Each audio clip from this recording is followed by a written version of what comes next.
Hello everyone, welcome back to clusterbmilkshake. I am your host, along with support puppet, wrangling rowdy Mr. Chicken.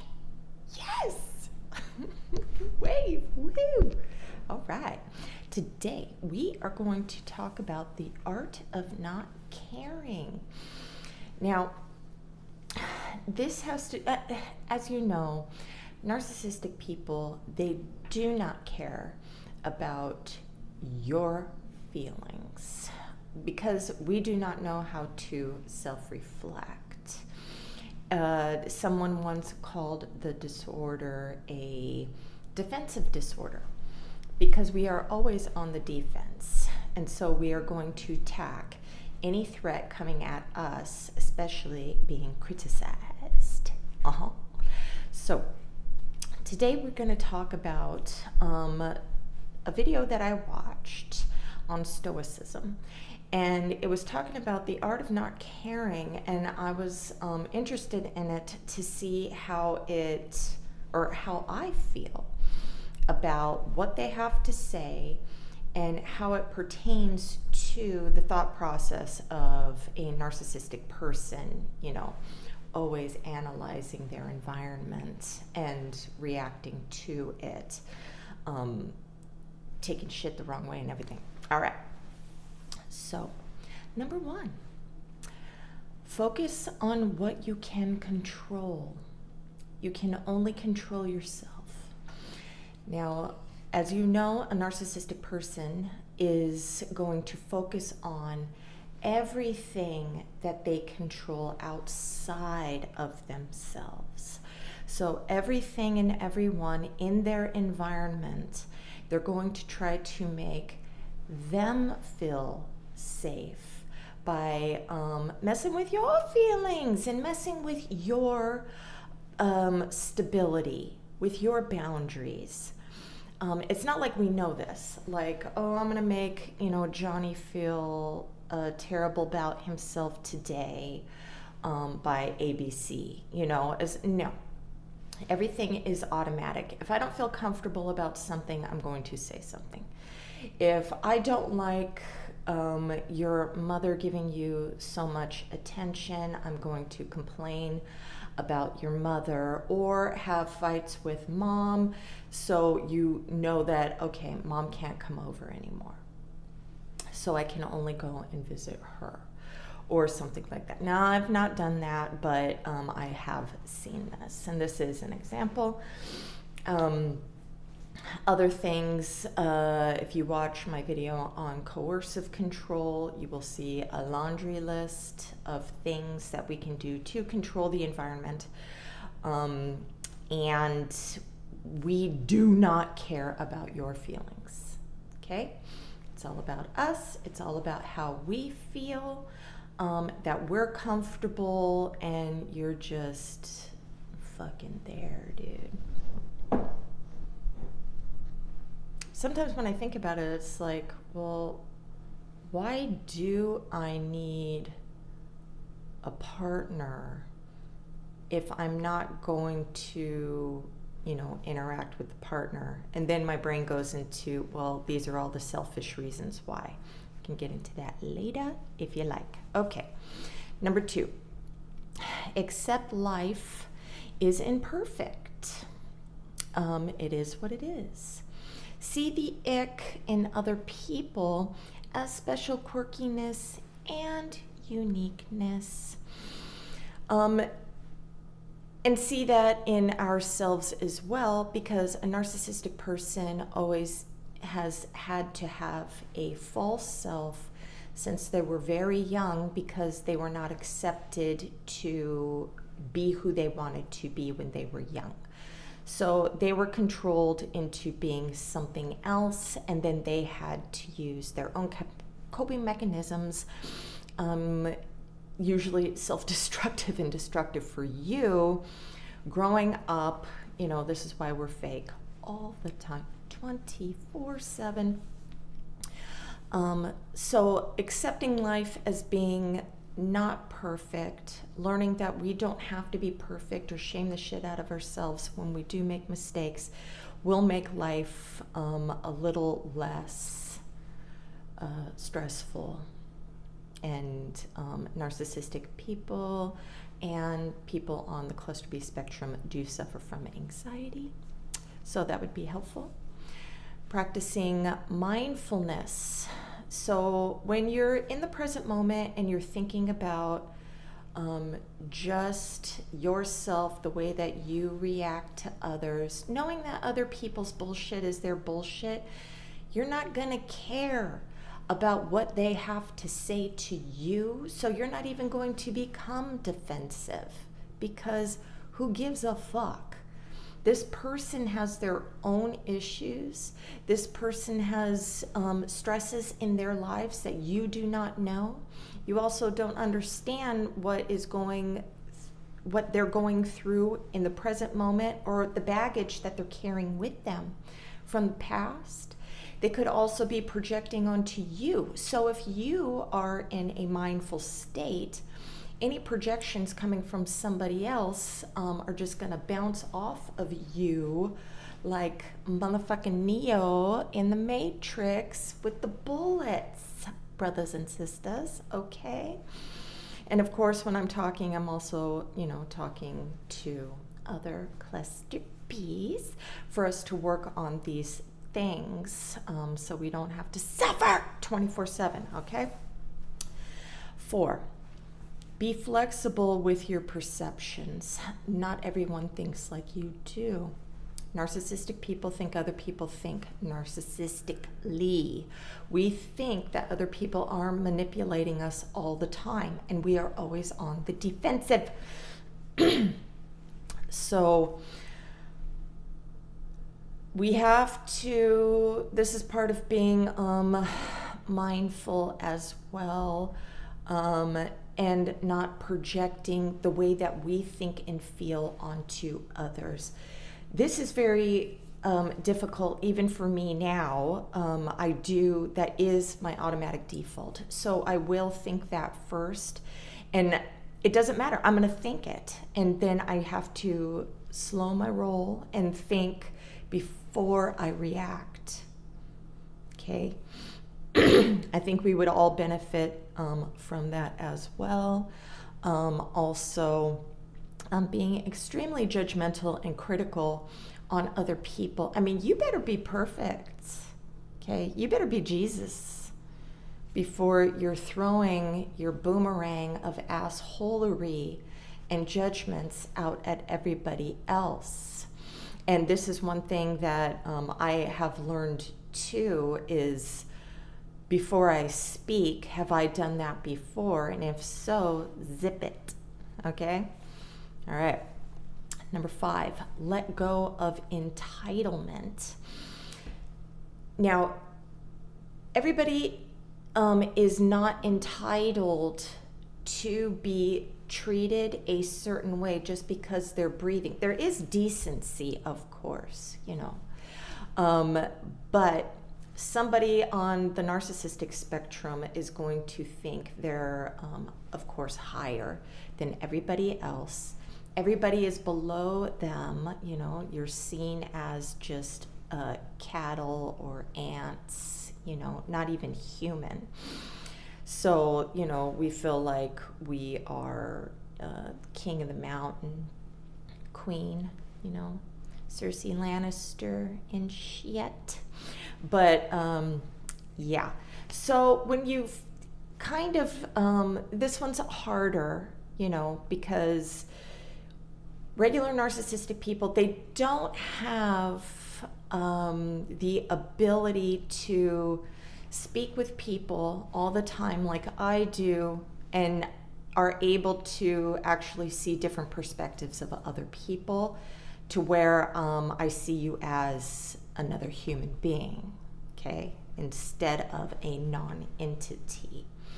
A lot of times I default back to that, but then, speaking with you guys all the time, it's easier to kind of reel me back in, okay?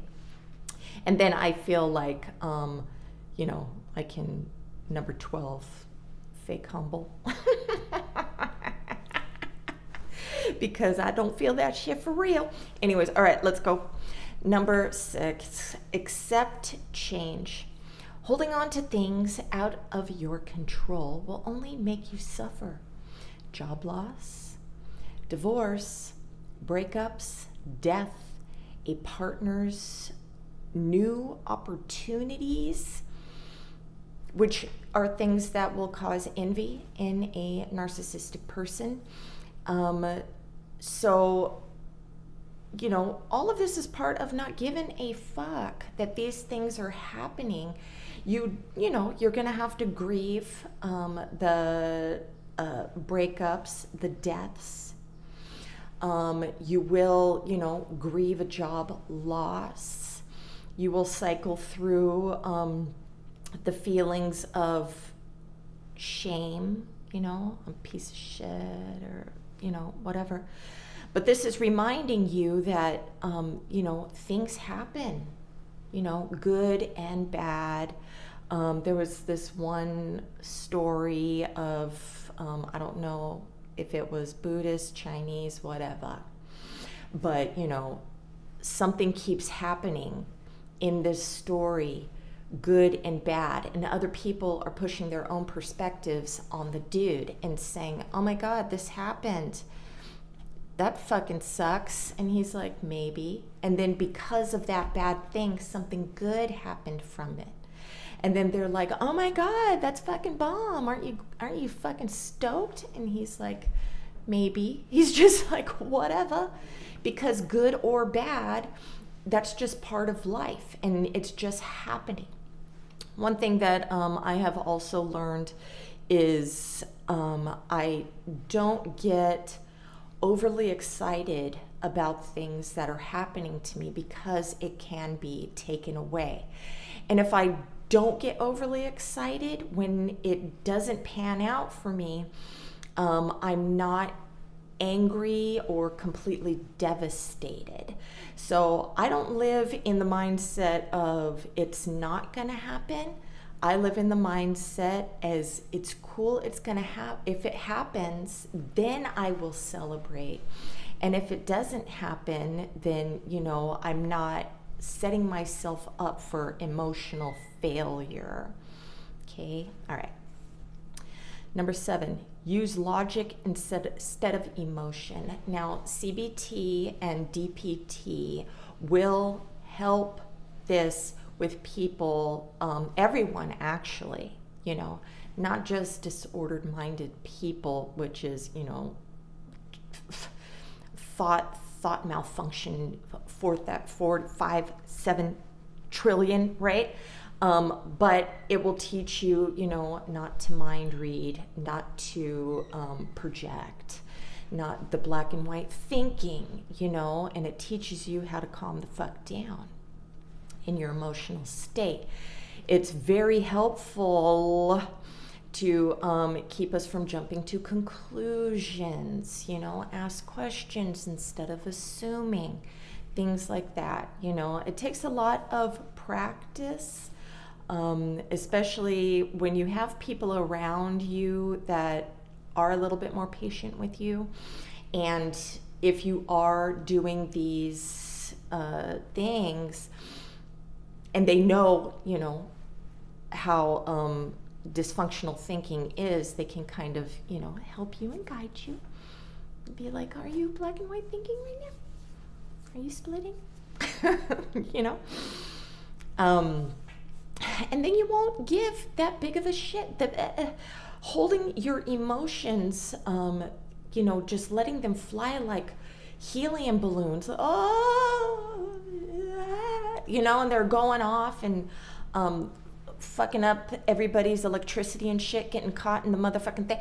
And then everybody's lights go out and everything, and everybody's devastated and stuff. That doesn't need to happen. You can tie that balloon around your wrist and everything and really enjoy, your emotions. I'm just fucking with you. I can't even talk about fucking different emotions and shit because I have very few. Okay, and they're not always good ones. All right. Number 8, forgive others only with proof of change.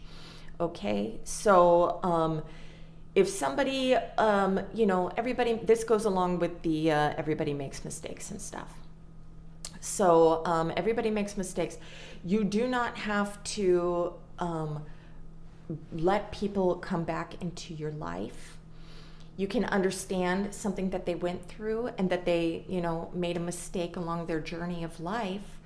You do not have to let them keep cycling back to you to do the same things over and over.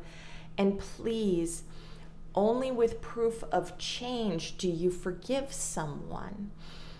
You don't just forgive them right away just because they, I'm sorry. A lot of people also do not know how to give an authentic apology.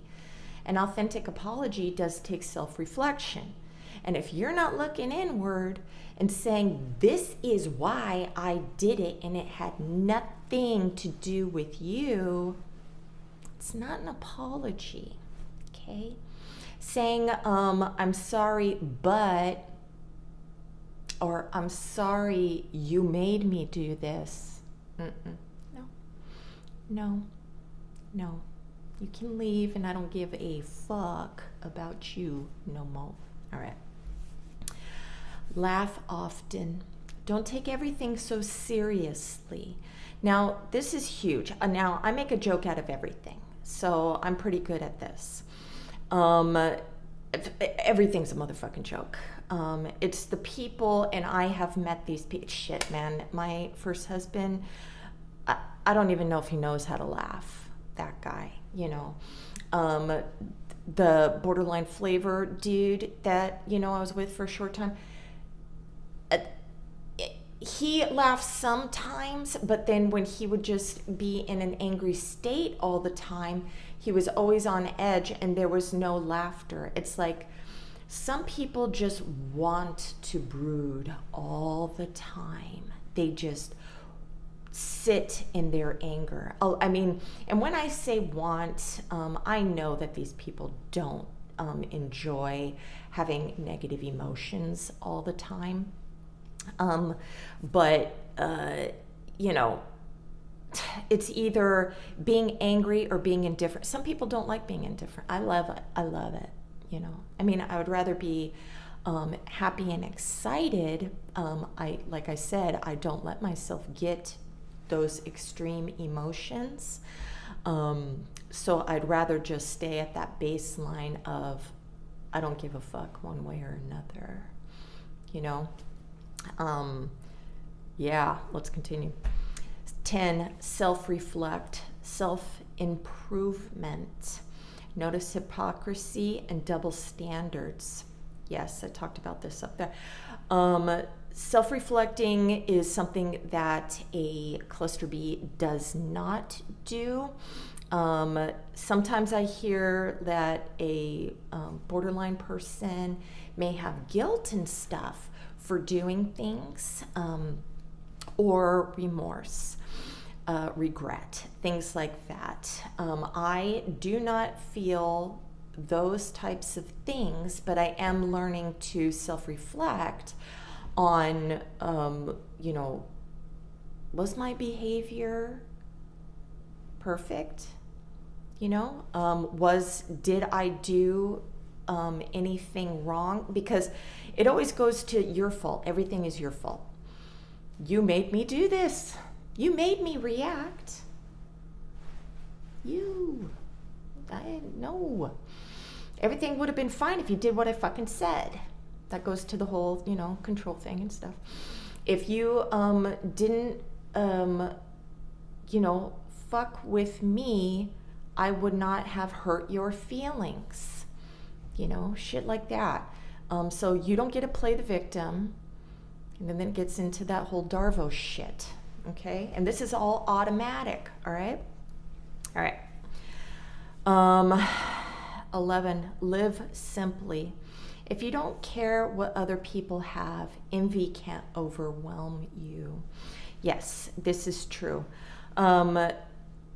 it's very difficult, like, when you see happy relationships with other people, and I know that that's a very difficult time for me to get or to keep, is what I mean. I mean, anybody, we can jump into relationships with anyone. We can make up, fantasy world of who I want you to be. I can try to control you in certain ways to get you to behave the way that I like, or I'm outie. And I will know if you're going to stay or not, because I'm going to dig into your childhood trauma. But envying somebody who does have a very good communication with their partner, that is what I envy. I envy that, because anybody can be in a relationship and hate each other. I don't envy that. I don't envy that. I envy people who care about each other and think about the other person, and it's equal that way, that they do. Not one person is overly doing it and the other, or it's give and take and stuff like that. I envy that. I do. But materialistic things, I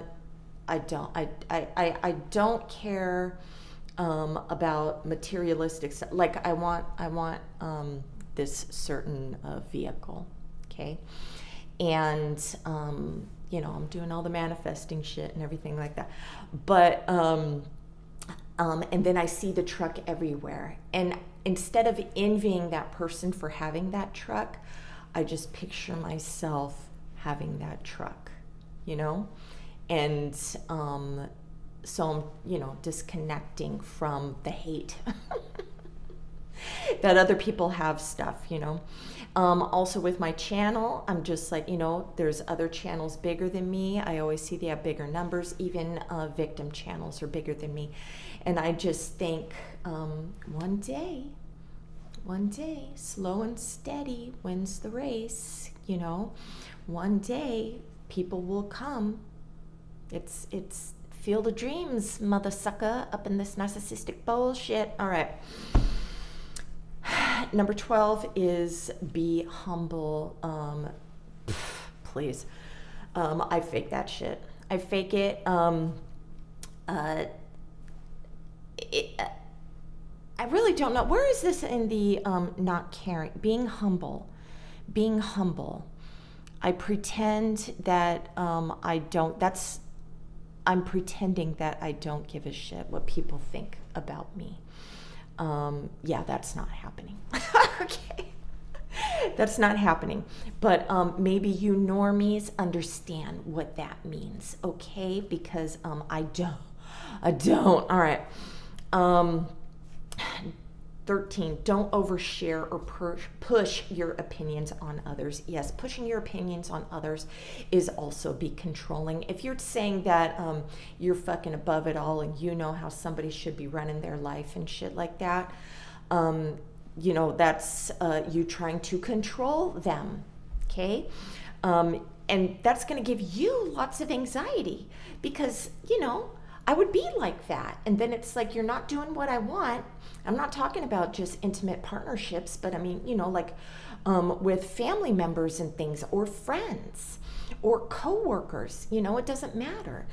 And it gives you just too much stress watching people go against your advice, even if you do have good advice, being the elder of the tribe and everything, and you already know certain things, and you're like, don't walk into the fire, dude.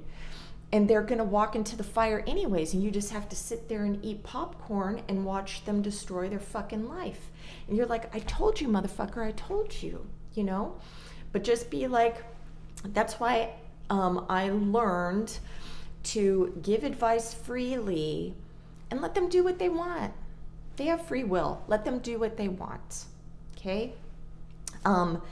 This goes along with boundaries for yourself. Okay? They're going to do what they want. If your partner's going to go off and cheat, your boundary is, we're not going to be together anymore because you're not faithful. Okay? All right. And please don't overshare your feel. Not, dude. You don't know how many times I've gone to check out at a register, and the cash lady is telling me the operation that she's getting, or her partner in jail or something. I don't fucking care. I don't give a shit. Stop it? Okay. I do believe that there's a lot of things that you can keep just for your intimate partners or your BFF, you know? These people, don't overshare with your children things. They're not your pseudo partner, okay? They're not there to take care of your emotions. Don't overshare when you first get into a relationship with somebody. You know, I overshare on here, and that is for educational purposes and for your personal self-growth. You know, I fucked myself in all areas just to do this thing, but, you know, it is what it is. Okay. All right. And number 14, memento mori. Someday you will die. So live without regret. Okay? If you're going to do something, you are making that choice. I don't want to hear, I made a mistake. Oh God, but fuck it, man. You did the thing. Live with it. Okay? You did the thing. Why regret, you know, the past? You learn from your past mistakes so you can do better, healthier choices in the future. I even asked Dr. Ruth when she was on doing her live with another therapist, and that was also his advice. Don't regret shit. Learn from the past and make better choices for the future. Okay? Because otherwise all you're doing is just doing the self-loathing thing, you know? But quit making those same fucking mistakes. Okay? I ain't got no sympathy for you. All right. So that's the art of not caring the differences. So I hope you got something out of this, and hopefully, you know, self-improvement for yourself, some things for people with actual disorders can work on too. There is no quick fix. There's only micro bites, you know, and a lot of times we can't test ourselves unless we are in close relationships with other people, because that's our mirror, okay? So I can say all of this bullshit, but I'm not tested until I'm in some sort of partnership, okay? And as we've seen from the past, all the mistakes I've had made, you know, in that bullshit. There's a million. I could write a fucking book on just that shit, on just that one fucking relationship. Okay, so I hope that was helpful. Have a great day. Namaste.